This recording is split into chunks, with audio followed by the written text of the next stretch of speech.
አሰላሙ አለይኩም ወራህመቱላሂ ወበረካቱ። እንዴት ናችሁ? ደህና ናችሁ? የመዳም ቅመሞች ያላችሁበት ሰላማችሁ ይብዛ እላችኋለሁ።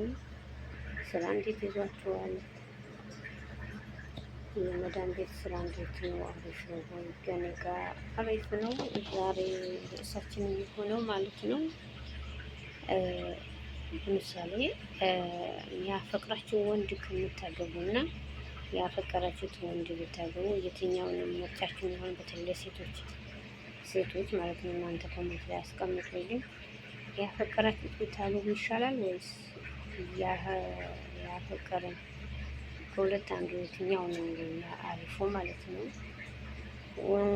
ቀጣይ ደግሞ ተጨማሪ ደግሞ በቃ ይሄ ባገባው እንደዚህ አይነት ሰው በቃ ማገባው ሰው እንደዚህ አይነት ሰው ቢሆን ወደፊት ባለትዳር ባል የሚሆን ይህ ሰውዬ ቢሆን ብላችሁ የመረጣችሁ ሰው አግኝታችኋል? ያኔ የተመኛችሁትን ሰው አገኛችሁ ወይ? በእምነቱ ጠንካራ፣ ያው የሰው ብዙ ሰው ፍላጎት የተለያየ ነው። አንዳንዱ ደግሞ በእምነቱ ጠንካራ የሆነ ምናምን ነገር ደህና፣ አንዳንዱ ሀብታም ይፈልጋል፣ አንዳንዱ ደግሞ እንደኔ አይነቱ ደሃ ሆኖ ተጨፍረን የምንኖር ምናምን ያለ፣ አንዳንዱ ሀብታም ይሆን ምናምን፣ ሌላው ትርፍ ነው የሚልም አለ ማለት ነው። ያው እንደኔ ያኔ ሀብታም ብዙም ሀብታም ከሆነ ችግር ነው ማለት እንደ እቃ ነው የሚያያቸው ማለት ነው። እንደ እቃ የሚያይ ነው የሚመስለኝ። የሆነ በጣም ኦቨር ያለ ስለሆነ ሴት የመቀየር እድሉም ከፍተኛ ይሆናል። ያው አለኝ ብሎ ስለሚኮራሩ ማለት ነው። ቤት ውስጥ ፍቅር አይኖርም ያስባሉ እንደኔ ማለት ነው። ወይም እኩል ከተቻለ እኩል ቢሆን እሷም ያላት እሱም ያለ ቢሆን ተቻችሎ እና ደግሞ እኩል ፍቅር ሲኖር ማለት ነው።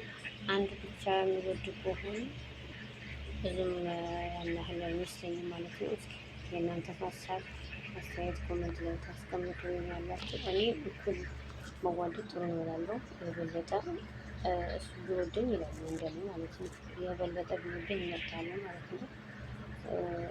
እኛ የበለጠ ስንወዳቸው የሆነ የመኩራት በቃ ከዚህ በኋላ የትም አትሄድም ስለምትወደኝ ስለምታፈቅረኝ ብለው አንዳንዶቹ የሆነ የበላይነት በጣም የበላይነት የሚሰማቸዋል ማለት ነው። ሁሉም እያልኩኝ አይደለም፣ አንዳንድ አሉ እላችኋለሁ። የበለጠ ወንድ ሲወድ አሪፍ ነው ብዬ አስባለሁ እንደኔ። ለእናንተ ሀሳባችሁ ኮሜንት ላይ አስቀምጡ እና እንደዛ ነው እላችኋለሁ። ተጨማሪ ደግሞ ሁለት ሰው ተመሳሳይ ጊዜ ያፍሯችሁ ለምርጫ የተቸገራችሁ ጊዜ የለም ወይ? የአብዛኛው ሴቶች ይገጥማቸዋል እንደዚህ አይነት ነገር።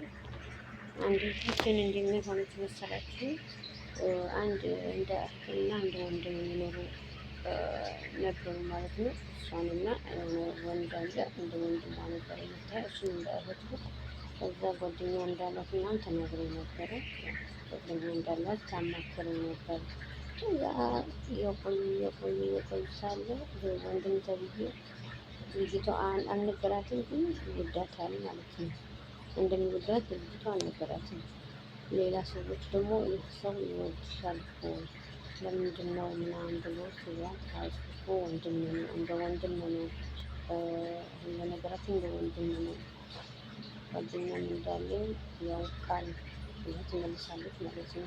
አይ አንቺ ያልገባሽ ነገር አለ፣ ልጅ ይወድሻል ምናምን ብሏታል።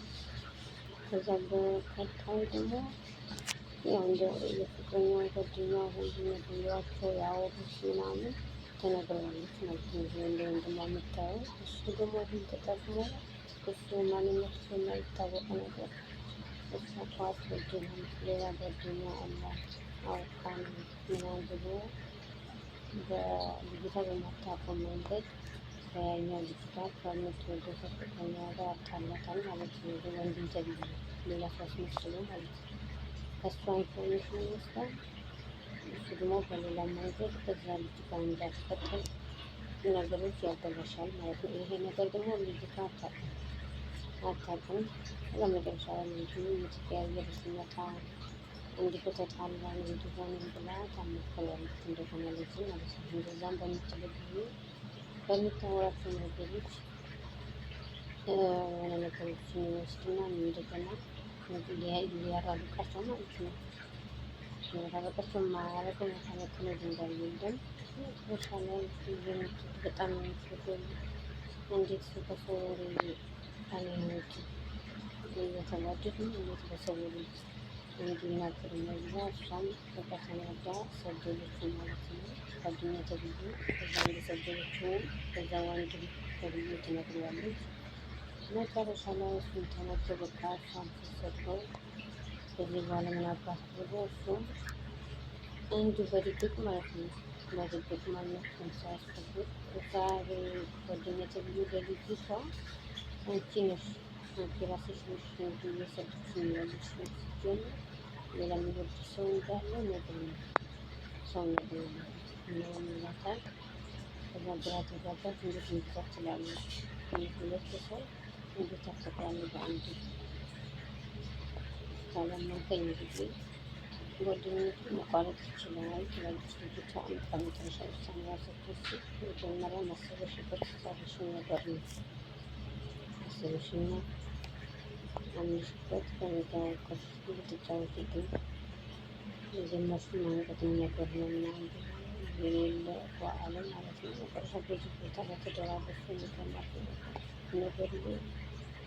በጣም ተካረደ ማለት ነው። መጨረሻ ልጅቷ የልደታ ማለት እንዴት ተሰው ወዳኛ ብላ ተዋመነች። ብዙ ጊዜ ከዚህ በኋላ አላገባም ብላ ሲመጣላት ሌላ ሰው ሲመጣላት እሱ መስሎ እየታያት እየፈራች በጣም እንድ ስትሆን የነካ ሆነ ማለቃ እየጨመረባት መጣ ማለት ነው። በመጨረሻ እንግዲህ ህይወት ይፈጥራል። ምን ሆነሽ ነው?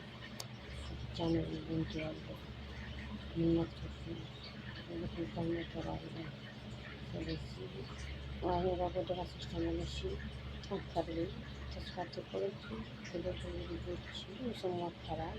አይ ከዚህ በኋላ ትዳር የሚባል ነገር አያስፈልግም እንደዚህ አይነት ፈተና ካለ ላይ ብዙ ጊዜ የተለያዩ ሰዎች ሲመጡ ነበር። በቃ አትቀበልም ነበር ማለት ነው። ታትፈራ ነበር። መጨረሻ ሰዓት ብዙ ሰው መከራት ብላ መልሳ ወደ ራሳቸው ስትመለስ መልሶ ያጋጥማታል። ሁለቱ ተመቻቸው ማለት ነው። ሁለቱ ተመቻቸው። ሌላ ጥሩ መጣ። እሱም እየፈራች እየቀረበች መጨረሻ ላይ መጣፈል ደህና ሰው ሆነ። ያው ግን ወደፊቱ የሚያስታውሰት ታለቅሳለች፣ ትላለች። እንደገና እንደዚህ አይነት ነገር ይመጣ ያለሽ ሰው አሁን ላይ እየፈራች ምናምን ቀጠለች። መጨረሻው አላት ደግሞ መጀመሪያ ፈትናት አለ የተሻለ ሰው ሰርታ አገባች እላችኋለሁ። በጣም ይገርማል። በቃ አገባለች ብላ አልተጠበቀም ነበረ። መጨረሻ አገባች ይመስላል። ሁለቱ ተወዳቸው ሌላ አገባችና የኖረች ነው።